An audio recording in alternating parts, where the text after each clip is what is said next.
Blunt Cuts is a podcast fueled by creativity, curiosity, and empowerment. We cut through the daily mess of life. This is unfiltered honesty.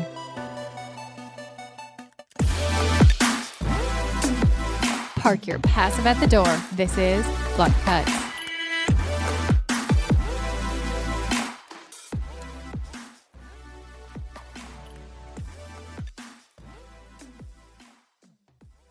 Welcome to Blunt Cuts Table. I'm CJ, and today we have a fabulous group of women sitting around for our Cuss Words and Courage table. We do these quarterly, and today's table is at The Well at Modern Well. It's a beautiful private space tucked away in a basement of an old home right next to the Modern Well space, and it provides great privacy if you have just a small group gathering to get together.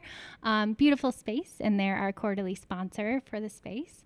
And we're all sipping on some lovely her vodka. And her, once I met Kirsten of her, the most beautiful, vivacious, energetic woman in this space, she told me about her vodka and how she gives half of her proceeds back to women businesses. So kudos to her, and thank you for having us all drink your vodka today.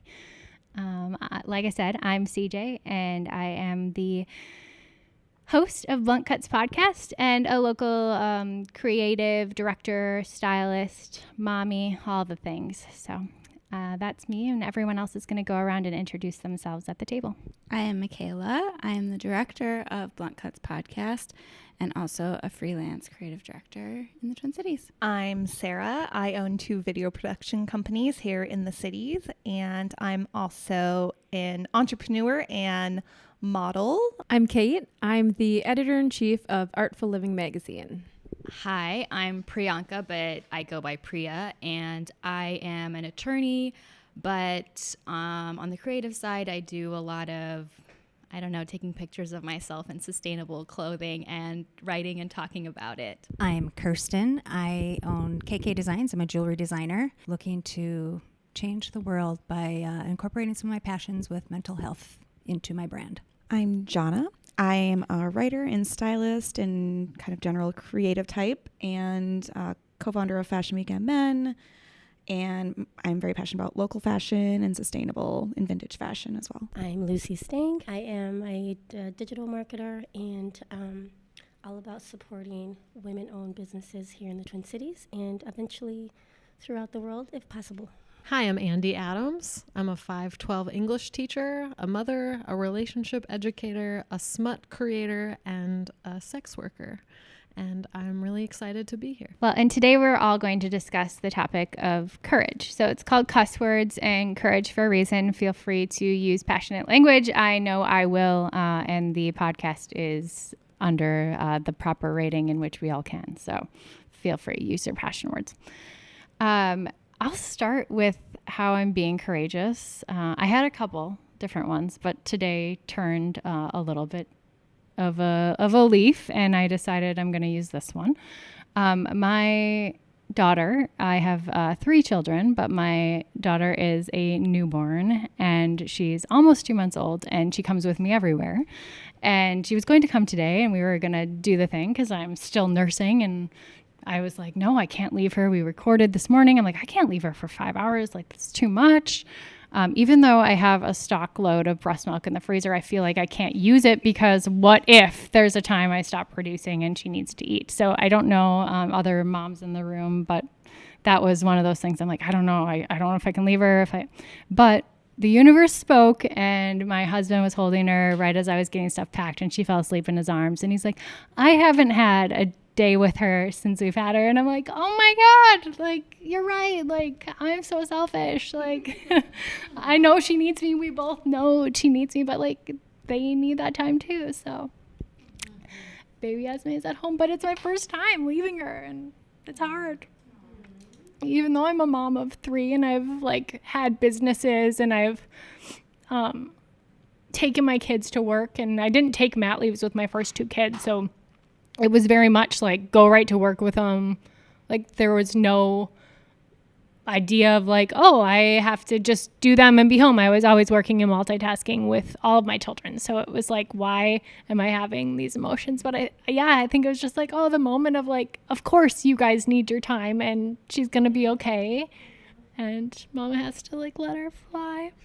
She's only 10 weeks. You got some time. She is 8.5 weeks. She's not even 10 weeks. Anyway, so that's my moment of courage. And I mean, that's what it's all about, like this togetherness and this being together. And I don't know why I'm crying so much, but we're just going to let it flow. My courageous moment today is leaning into change. I think a lot, the seasons are changing. The end of summer was real weird. My daughter starting first grade. Businesses closing and projects ending and new people coming in. So just leaning into change and embracing change to the full extent. Yeah, kind of going off of that, my oldest daughter, which I had when I was 20, started middle school. And I remember for me that being a really scary time in my life because I was heavily bullied. And I didn't have a moment when she started kindergarten of feeling sad or anything because everyone's in their Paw Patrol shoes with their new little backpacks, and it's this really great moment for everyone. But I walked into middle school with her just last week, and she had a death grip on my hand. And part of me was like, are you crazy? This is not cool. You can't be holding your mom's hand. But I didn't say anything to her. I just observed her. And when I dropped her off at her first class, she was just in tears. And she was so unsure of new people because we recently moved, new people, finding classes, being responsible for opening her own locker. And I suddenly had this mama bear moment of just wanting to protect her. And yeah, so a lot of big changes in my life. And what I've also started trying to do is doing more things for myself. So I just decided last week to take a random trip to California next week just because I miss home and I want some time just for me, and I'm not going with anyone or a friend, or I'm just going for myself, and I'm going to take that time to just kind of have a little sabbatical after, crazy business season. And I've accepted that that's okay for me to do for myself. So yeah, a lot of change. Mine sort of piggybacks off of Michaela's. So I'm trying to be more courageous in trusting more, and trusting that situations will unfold how they're supposed to, trusting that I'll be in the place where I need to be. And I think that all comes back to patience. I'm not a very patient person. I actually sort of love change because there's a constant flow to it. And sometimes it can feel stagnant to sit and patiently wait for something to unfold. But you have to really trust that what's happening is going to lead you where you need to go. I think the most recent thing that comes to mind is something that I did this morning. So probably a year ago, I recovered from, probably my third relapse into an eating disorder. And this time it was like a very serious recovery. I got the help I needed. And in the last year, I've just had all these like skinny people clothes hanging in my closet that I just didn't want to give away, couldn't give it away. And then this morning I thought, well, it's time. And so I tried them all on and I was like, nope, not buttoning up anymore. I don't want to go back to it. And I packed them all up, and later today I plan on giving it away to Goodwill. And I feel like so prepared for that. Yet if you follow me or you know that I have this like really deep relationship with my clothes. Like to me, they're not just clothes, guys.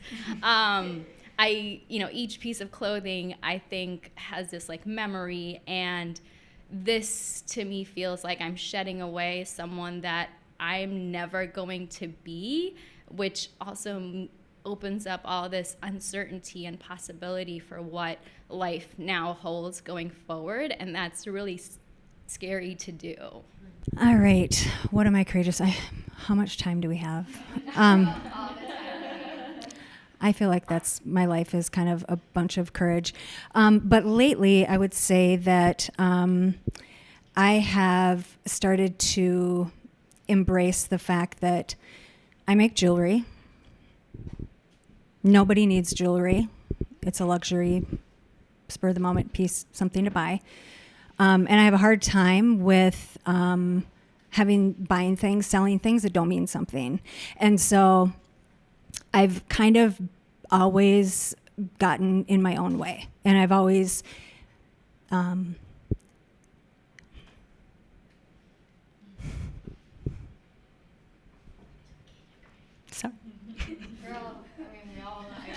couldn't even hold it together for 3 minutes. So, I know, but your voice still sounds good when you're crying. I'm a really ugly crier. Thank you. So I finally just got to the point where I'm like, screw it. I'm just going to be me and be my authentic self. And I have gotten to the place where, no, I won't stop. Gotten to the place where I feel super comfortable selling what I sell, but putting a different spin on it, that I'm selling and making things that tell stories, that have meaning. And that to me is authentic. Another reason why I'm probably crying is just being here is hard because I have social anxiety. And so to put myself out there is also like huge. But it feels good because I'm like, I want to spread a message. And my main goal is to try to sell jewelry. I've actually designed, don't you cry, designed a piece for ending the stigma of mental health and getting rid of that, because we need to talk about it. We need to sit and have conversations like this about it, because everybody deals with something. We all have stuff. Being here is courageous for me, and just finally getting out of my own way and just moving forward with my jewelry business to try to make a difference. So, hi, it's Jahna.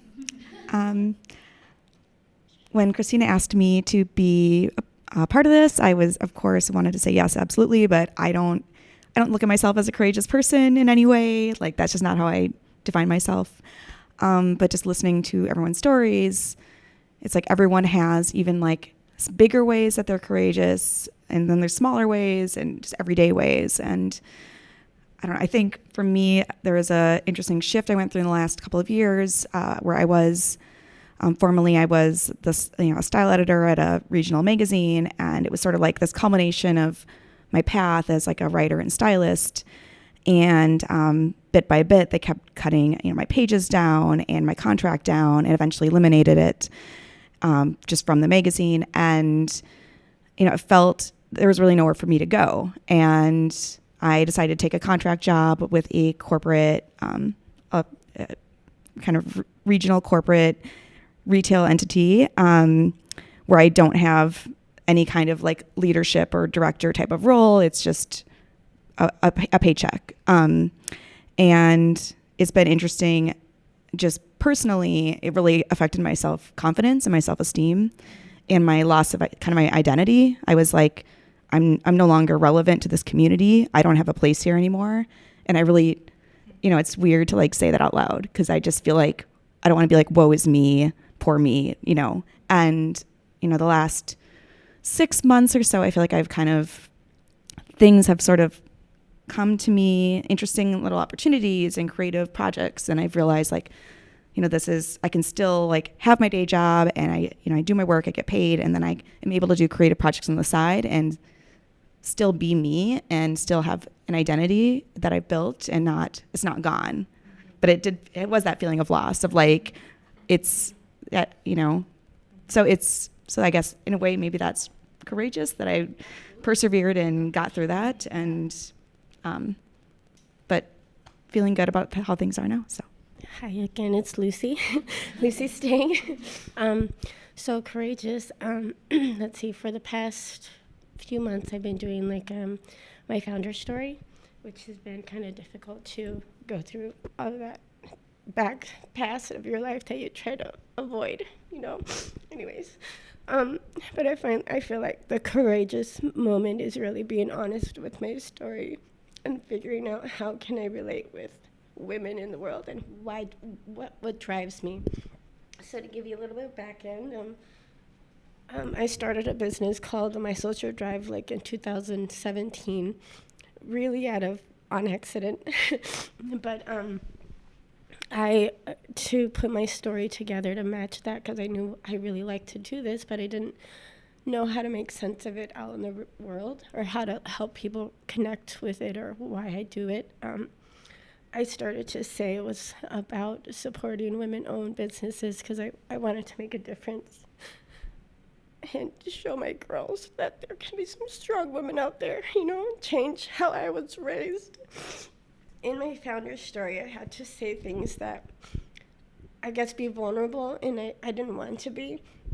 So I was working with Christina, and she's like, how can we say this to where you're not bitter, you're not hurt, but in a way that uplifts and really helps you show up, because it's like, these are my kids, and I want this story to uplift, not like look back at your past and be like, that's terrible, where did you come from, but more, the courageous part of it. So there's one little snippet in there, and it was like being like equality was one of my main things that I really fought for as a kid, that equality part, and why were women treated different than men. And then at age 14, I had a conversation with my dad, and I asked him, I kind of confronted him, like, I'm really frustrated. I've been fighting. I've been working just as hard as everybody else. Which his response is like, women are supposed to be submissive. Women are supposed to be like in the kitchen or whatever. And his advice was, the best you could do to prove your, what is it called, most sacrificial or whatever. I don't know, that sounds weird. But the best you can do is be like the third wife, because he's a polygamist, and it's a whole other story. That's the vulnerable part. How do you show up and not be put in a box, because I guess I don't feel like I belong in a box, so I didn't want to share a story that would put me in that box. But it is still part of my story, and I want to be able to say, how I stand up for why I do what I do is to help you show up and be everything that you are, and give you an equal opportunity to grow your business and show up the same as everyone else. Like, why do we have to be less, or why are we different? And we can fight just as hard, and we can, do just as much. We should have equal opportunity to do that. So that's why I do what I do. That's my story. I haven't published it yet, and I'm afraid to, but that's the next courageous moment. I'll get there to put that all out there and talk about kind of a little bit of why I do what I do. Hopefully it's only a short snippet, and then the rest is focused on positive. But that's me. That's my story. Hope that makes sense. We're answering why we're courageous today. Okay. This is Andy Adams again. This is again, like, how long do we have? Part of coming here was wondering which hat I was supposed to introduce myself as, because it's scary as hell to tell a group of people that I maybe assume live in Wayzata or Edina, like just like where this space is, like to come here and be like, well, I'm a sex worker and I make porn and I am a sex trafficking advocate and a sex worker advocate. And I think it's really important for people to hear that and to be open to hear why it's important. So part of coming today was like, I need to tell that story. And like, that's like, the hat that brought us together. Yes. We are who you are. Right. So that was like, I have been fighting myself on whether or not that is part of my story, but it is. But also, I think why I was maybe originally asked to be here, I also started a company in Minneapolis that coaches people on how to be ethically non-monogamous, and also coach people through sexual problems or issues. And I'm realizing I'm writing curriculum for sex ed for adults right now because the Twin Cities is very lacking in sex education. All summer I've been hosting conversation tables with 25 to 30 people showing up wanting to talk about sex and boundaries and how to show up better in their relationships and how to speak up for themselves as usually it's women wanting to know how to get more equality in their relationships and how to get the things they want in bed and in their relationship. So it's been a huge last few months for my company. It's called The Growth Arc. Growing that and trying to figure out how to be a business person because I'm an educator. I'm not a business woman at all. I have no idea what I'm doing. So I also love being allowed to be in these spaces because I meet people that can help me figure out how to run a business because education school does not teach that. I'm a mother of a new middle schooler as well. So I have been helping try to be part of the GSA and have been showing up to St. Paul Public School board meetings and trying to get people to figure out how badly our education system is in Minnesota, the Minneapolis and St. Paul. So I do a lot of different courageous things, like getting in people's faces about how bad we are educating our children of color in this town and trying to figure out where my role is. So I have way too many hats and places that I feel like people put me on this pedestal in town of you're that person that makes me feel like I can be who I am. And that feels really awesome. And I love having that space. You show me that I can be sexual, or you show me that I can be sexy, or you show me that I can wear a see-through top to a podcast thing. And I love that. And you show me I can be pansexual and a sex worker. And I talk a lot about mental health on my channels and all of that stuff. And I think self-esteem is directly linked to sex. And so trying to figure out how to do this has been the most courageous thing I feel like I'm doing.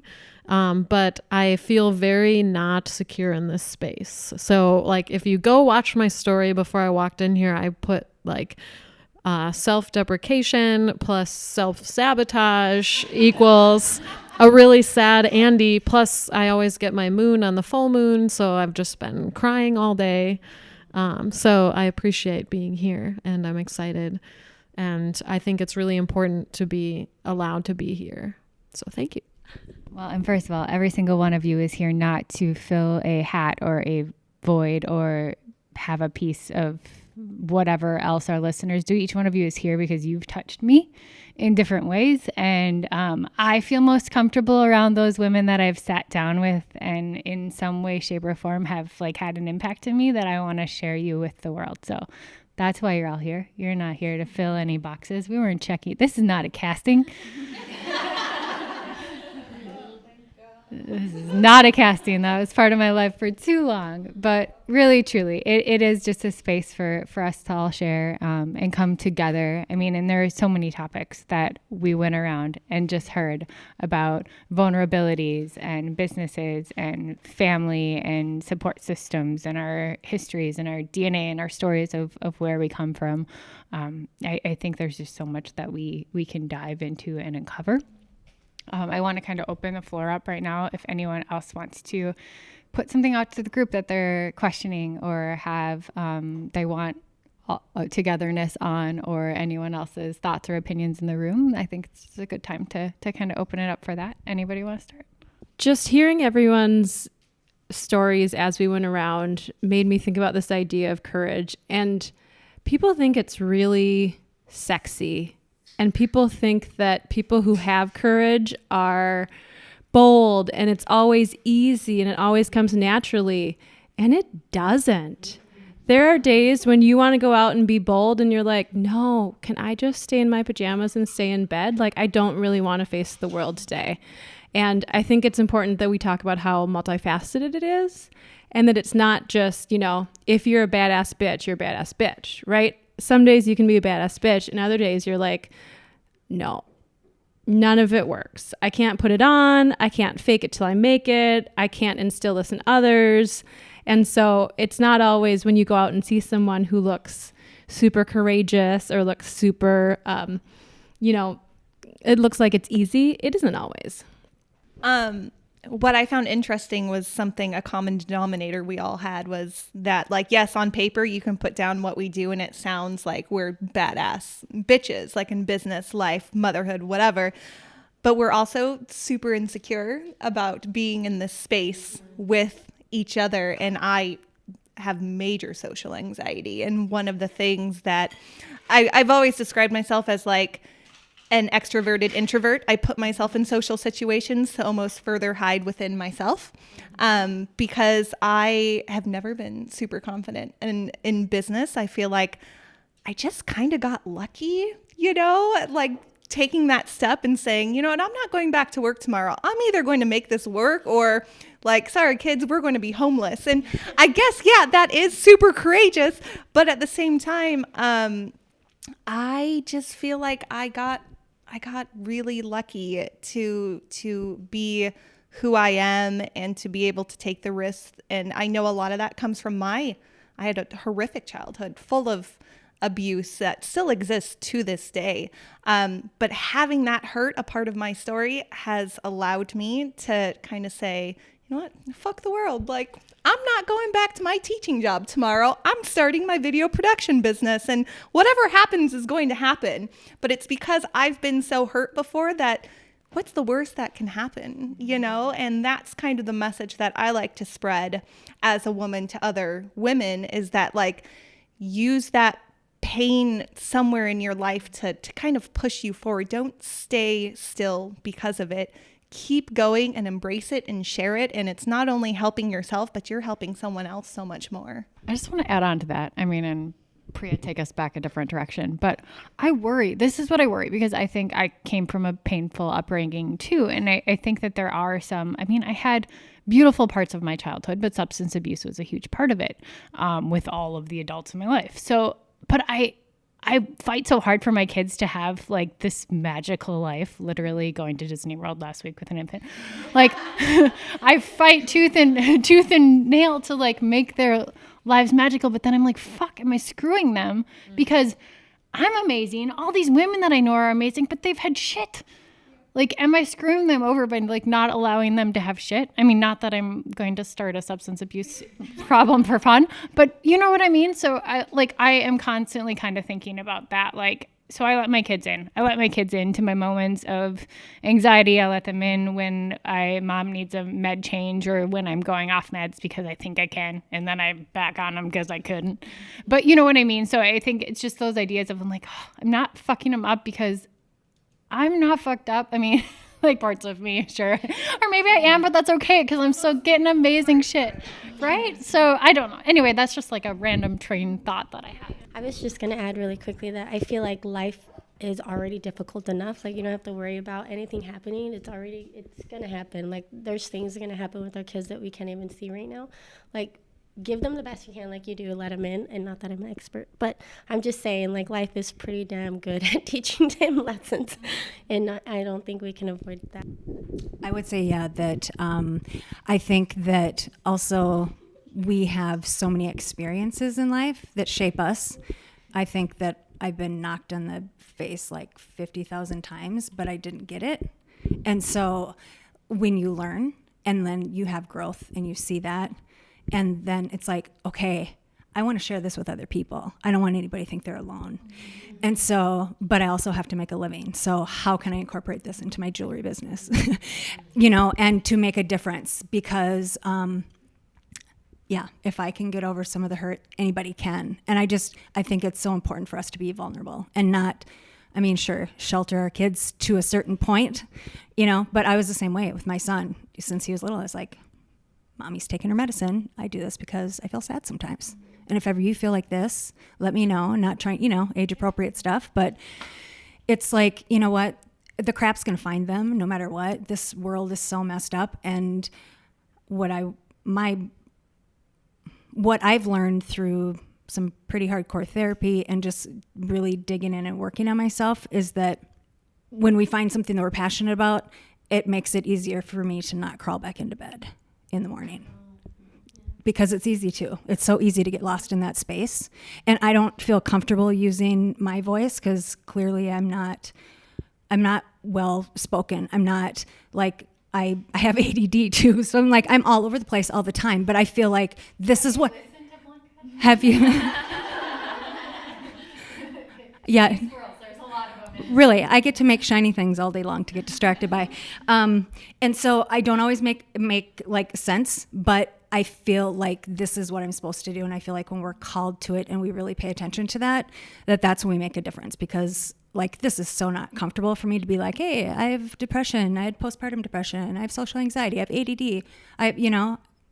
Whatever. It's not always fun, but it makes us all connect, I think, at some point, because we all have our stuff, says my therapist. That sounded pretty well spoken to me. Just saying.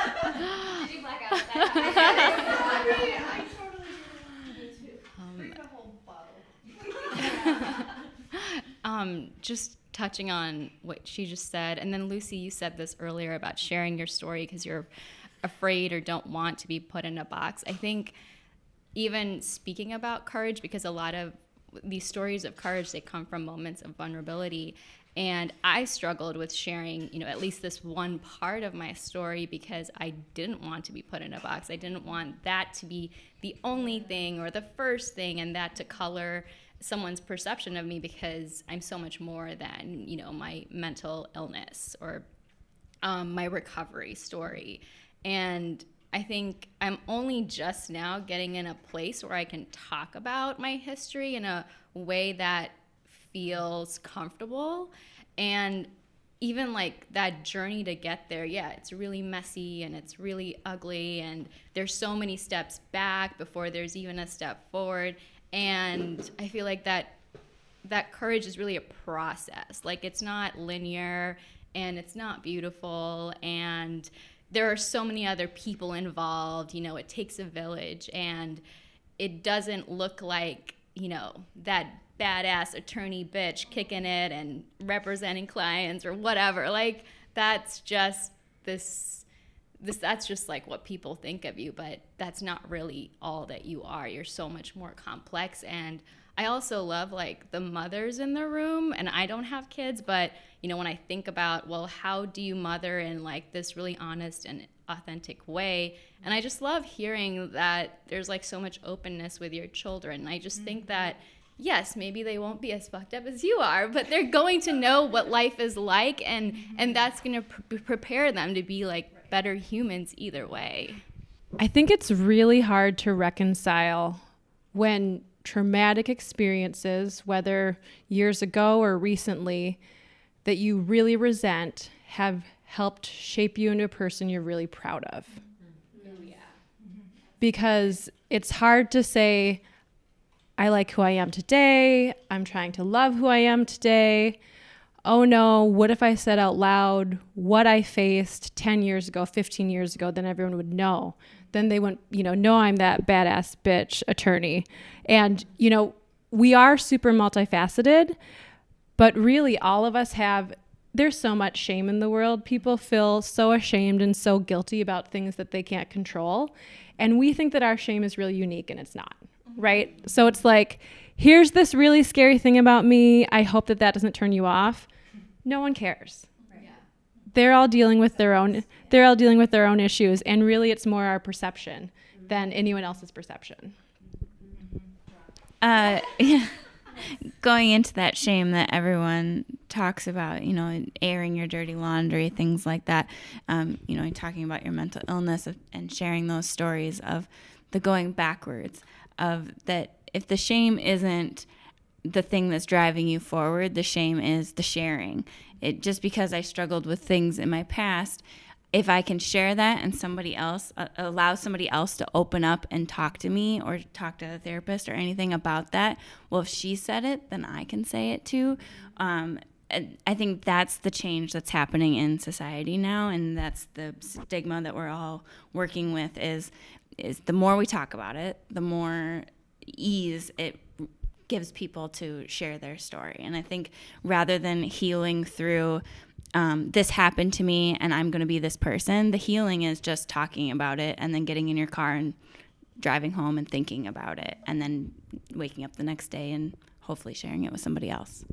My question was, well, just a lot of misconception of how I grew up and the perception that I have on sex and the whole everything that you do. But I wanted to clarify your story and a little bit about, I guess my original question is, I thought you said you're an advocate for sex trafficking. And I'm glad you cleared that up.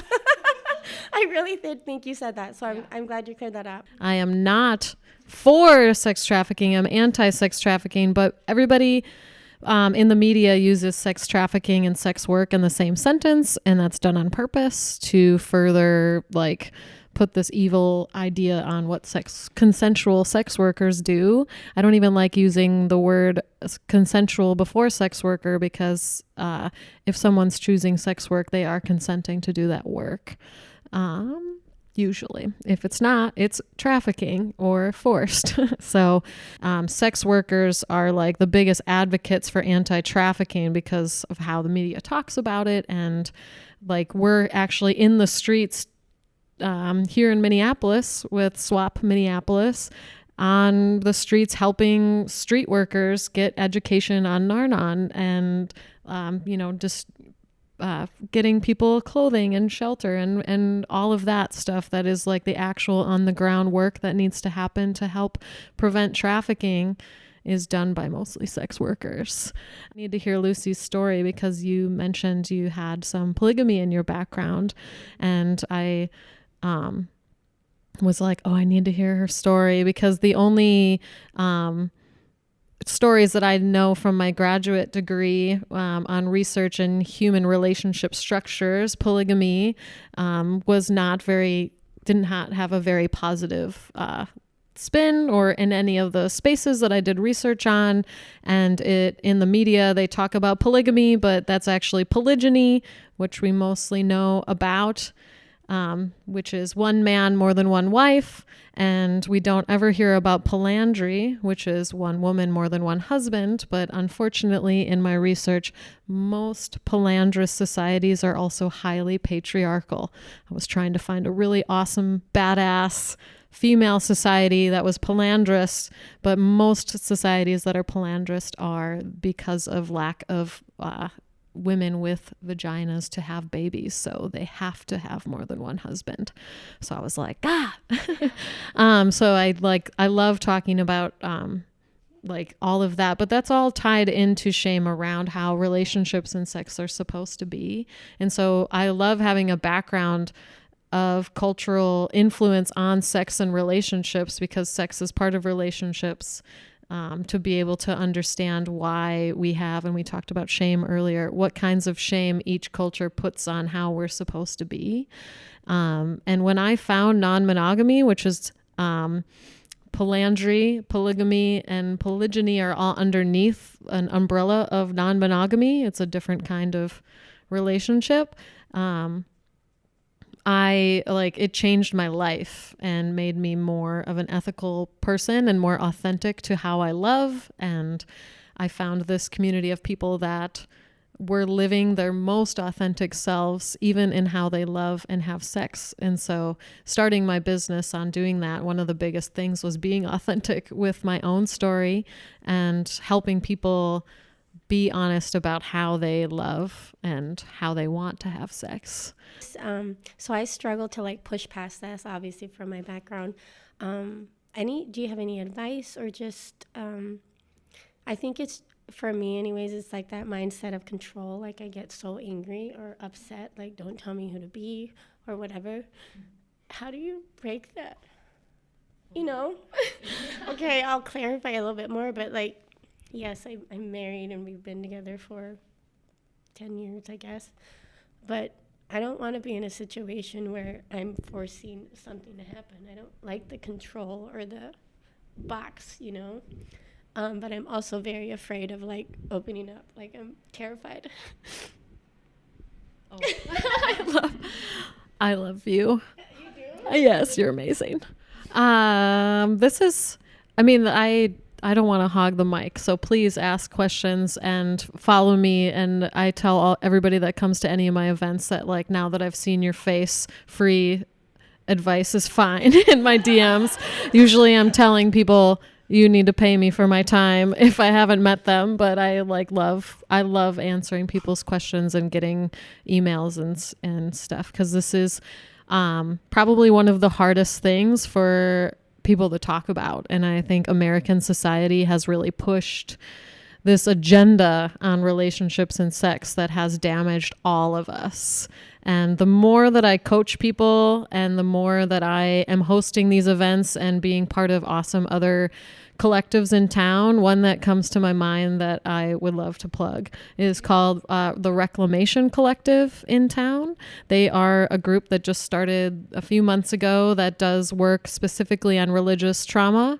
And they are hosting amazing circles for people to talk about any kind of trauma that has been inflicted on their mental health or their spirit health or their just in general well-being. Yeah, around religious trauma. And I think that because we're a westernized society and we colonized this land with Christian ideals, the American push for how we do relationships and things is even if you didn't grow up spiritual. I was an Easter, Christmas, get to the church quick and we'd be okay for the rest of the year, kind of, but still influenced by my really small country town ideals that were pushed by that. And the hardest part for people is to just find safe spaces to be able to talk about that. But getting there is the hardest part. I mean, I was married, not to my high school sweetheart, but close. 19, was with him for 10 years and had a lot of sexual trauma that was all my 20s. And I have an amazing therapist, love you, Ben, and worked with him and realized my truth was that I love differently than the programming had been telling me I had to love. But I sat my ex-husband down at 9 p.m. after putting our then 4-year-old down, and was up until 5 a.m. telling him that I was done. I needed to move on, or I had other ideas with what I wanted to do with my life. And then finding the local non-monogamous community, which is actually pretty big, helped me have community around me, because I believe in community healing. I don't think we heal without community around us fully, because we push this agenda that we have to do things alone. And just finding more people helped me be authentic. And now it's kind of a funny space where I got a City Pages cover last year, and I've been asked to come out to these other spaces to talk about it. And I don't want to be put on this space alone of people being like, well, how do you do that? But I think I was not okay, and not being authentic was hurting me, and was hurting other people. That was the big part. I didn't want to continue to do this pattern that I had going on, but finding that space to be able to talk about it was the biggest thing. And that's why I love coming to spaces like this and creating brave spaces for people in town to come hear that they're not weird for wanting more sex than their husband wants, or they're not weird for not wanting to do some things in bed, or wanting to love a different way. And I think sex is one of the biggest things we shame. You're fabulous. And thank you for being so open. And I do think that you touched on a few things. It's not being your authentic self, going through life in a pattern because society told you to. This crosses over into so much of our lives. And, I think sex, like mental health, is not talked about nearly enough. And I think you brought up a good point about loving and loving differently. And that idea, I definitely think I love differently, and I love multiple people. I've just channeled that love into non-sexual love, and usually it turns into developing businesses. So that's my problem. So what you've opened up in sex, I've opened up, and just keep the businesses rolling. So That's what I do, because I'm too afraid of the sex. So just start my business. Question that touches on maybe the flip side of courage. I'd love to know if any of you have any moments either in the past or you're going through now where you haven't been able to be courageous, or maybe you're working your way to it? And I'll answer that first, just so you have some time to think about it. I have been toying with the idea of a career change, which to me feels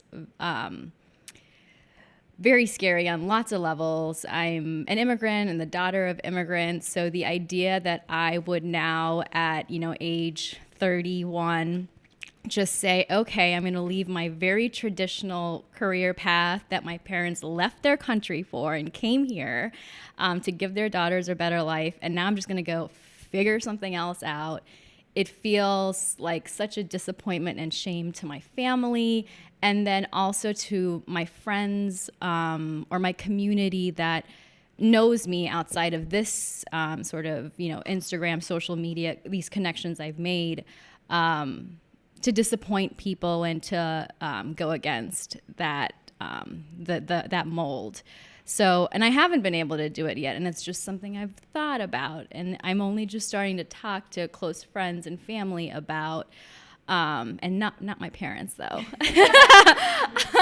So I don't feel courageous when it comes to that, and I'm very scared, and I'm just sitting in that place of fear right now. Give me that. The first thing that comes to me is this is the space that I was at a couple years ago. And so this might seem like a harsh question, but would you have regrets if you were on your deathbed? Totally, yes. And to me, that's the answer. Yeah. Because it's not worth... Well, no, I'm sorry. It's not worth denying something that you're thinking about. I'm in the same space, but I'm 48 and I'm thinking about changing careers. But I'm also want to keep my jewelry because I feel like it's an avenue for me to reach other people for this. But I also want to help so many people and encourage people to make those transitions because life is too short. Yeah. And if you're doing something based on what somebody else thinks, you're never going to be fulfilled.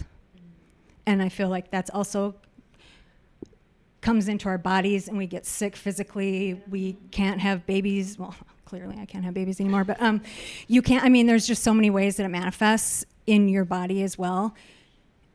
And then I feel like that's just a way of being like, you have a story and you have something to do, and I just encourage you to follow it.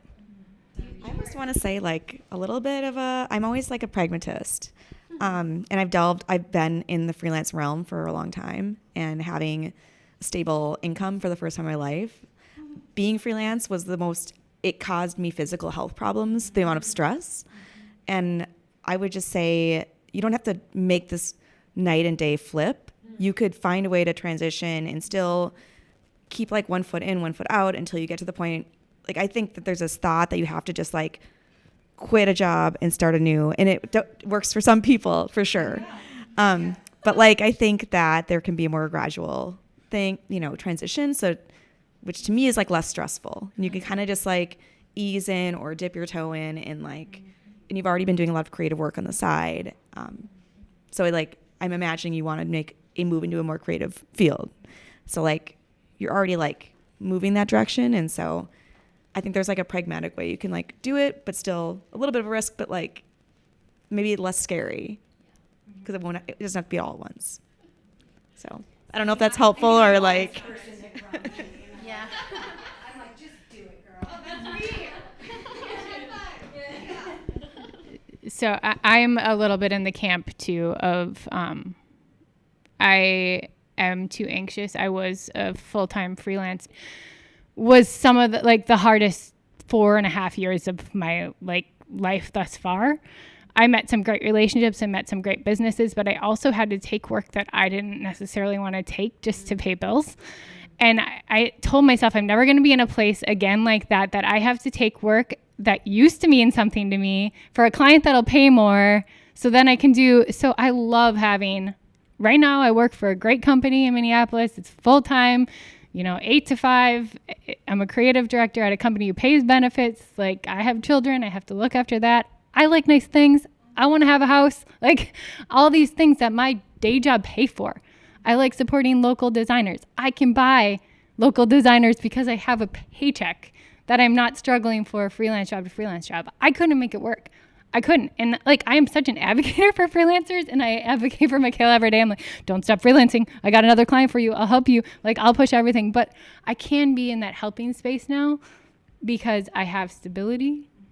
And it's just a matter of like making those networks. And we are in a culture of, we're not going to have one job. We're in a gig society. Like, this is our lives. This is millennial life right now. Like, no one person I know just like does one thing.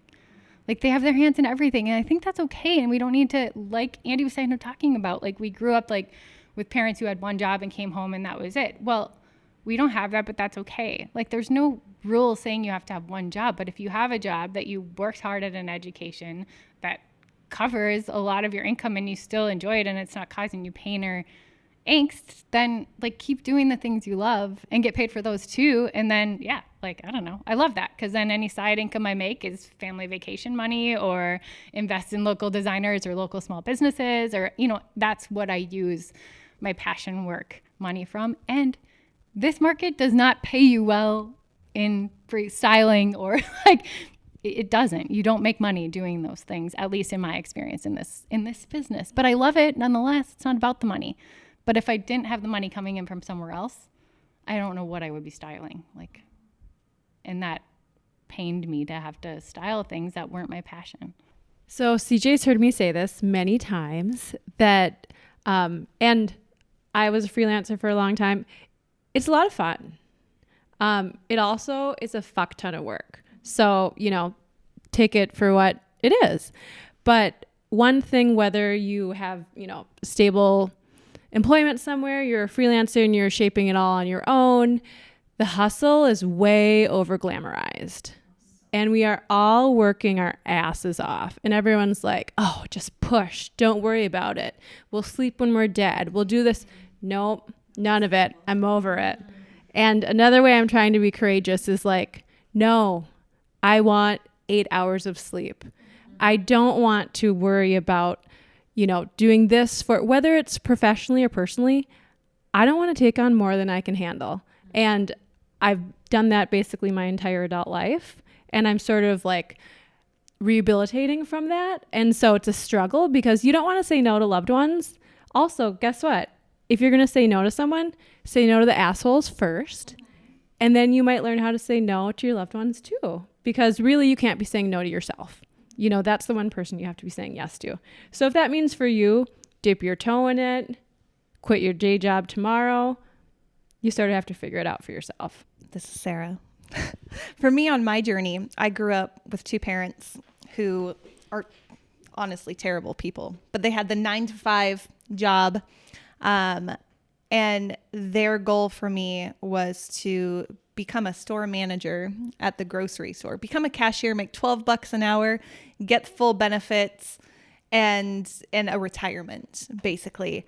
And I've always been a very creative person on my own, and I've had to see through that myself in many different avenues. But one thing I knew I never wanted to do was I never wanted that steady paycheck. I never wanted that person looming over me telling me what I had to do. So when the time came for me to take the risk, I was really mentally prepared for it. And I just didn't care what anyone was going to think of me, as long as I had the support of those closest to me. I didn't care. And so now I guess I'm not a freelancer, because I grew out of that and I have contracts on yearly basis, and I've worked really hard to get to where I am. I do still have clients, and I do still do work that I don't love to do, but it allows me to do my passion projects, and it allows me to pick my kids, take my kids to and from school every day, to have a family meal around the table every day, to never miss a cheer practice or a cheer competition. Those are the things to me that drive the crap that I don't really want to do, and to keep going with that. So I think that you should definitely do what you're passionate about. And the whole deathbed thing, absolutely, I get that, because I never want to have any regrets when I'm done with my life, I want to be able to say I've used every part of creative passion within me, whether or not I suck at it, like I still tried it. And so I will have no regrets, even if other people have regrets about what I'm doing. As a freelancer, I just have one thing, and you kind of ended on it, is always do the try. If you can take and kind of know your work schedule. So when you have those lower times or those easier times, dip into something that's requires a little bit more energy out of you than just weekend work or things like that. But always try, because it may not be as severe as the deathbed thing, but even a year from now, if an opportunity came to you and you said, I just don't have the time or the energy or, whatever, but in a year you have the, God, why didn't I do that kind of thing? Where's that thing now? Those are the opportunities that I can't let go of. So that's where I'm always like yes, figure it out later. But also when I get the jobs that I don't like, I'm like, okay, now I know that's not the kind of work I want to do. I tried that. That was not fun, or that didn't pay well, or that client was hard, whatever it is. So I just always lean with the try. So I was just going to add, when we drive passionately, we get excited about doing something that's just like this steady job that's not encouraging. But I think once you put yourself in that situation, it gives you energy. It gives you more, you're able to solve the problems or get through the boring stuff. But I will say that structure in business is business, no matter what business you're in. And passion will keep you going and in the right direction, and you'll grow where you want to be. But there will be the other side of it that I work with a lot of people that are extremely excited about what they do, and they look at it saying, oh, I love making cupcakes, or I love clothes.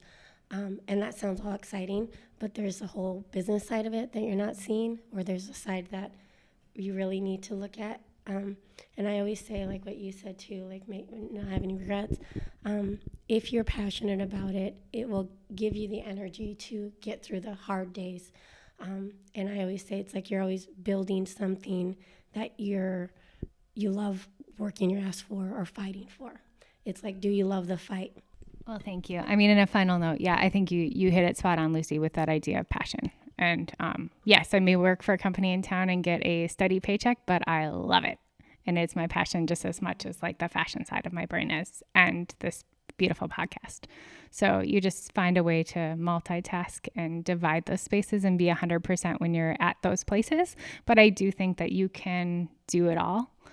But it has to be what you're wanting to do. But make those shifts now too. You're 31, like, I don't know, so much time. So how was that for a divided table to answer your question? I feel like I went to like a career counseling. Well, we are here for you, and thank you so much for listening. And you can find us on Blunt Cuts Podcast, and you can find all of these lovely ladies on Instagram and their own websites, which will be listed in the captions of today's episode. So thanks so much for joining us.